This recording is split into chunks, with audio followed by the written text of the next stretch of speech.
Let me tell you a story. In fact, this is the situation where I came up with the idea of psychological safety upward. I was working with a woman, president of a company, very powerful, very bright, very tall woman. And she was not realizing the impact she was having in the following way. She would be at the board meetings with the CEO. The CEO was, let's say, overly creative, and he would say one thing, then he would say another thing, and often one of them had nothing to do with what they had talked about at the executive committee.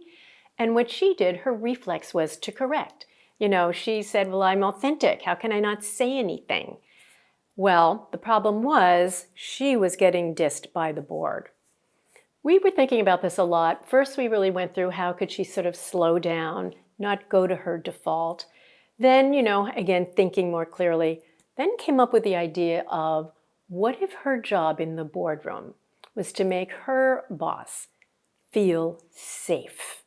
That actually appealed to her, partly because it was active and she could do something, but she could just do something different than what she'd done. The problem, though, she would say is like, hey, listen, I need to be authentic. When he says something that's wrong, how can I help him be safe then?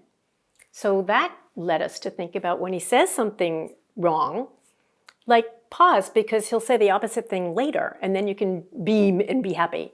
Well, she tried it, and even just thinking, part of my job is to help the CEO feel safe, shifted something in her. And he started settling down, and the board started appreciating her. And in fact, she kind of became the darling of the board because now when she was in the room, he settled down, not the opposite.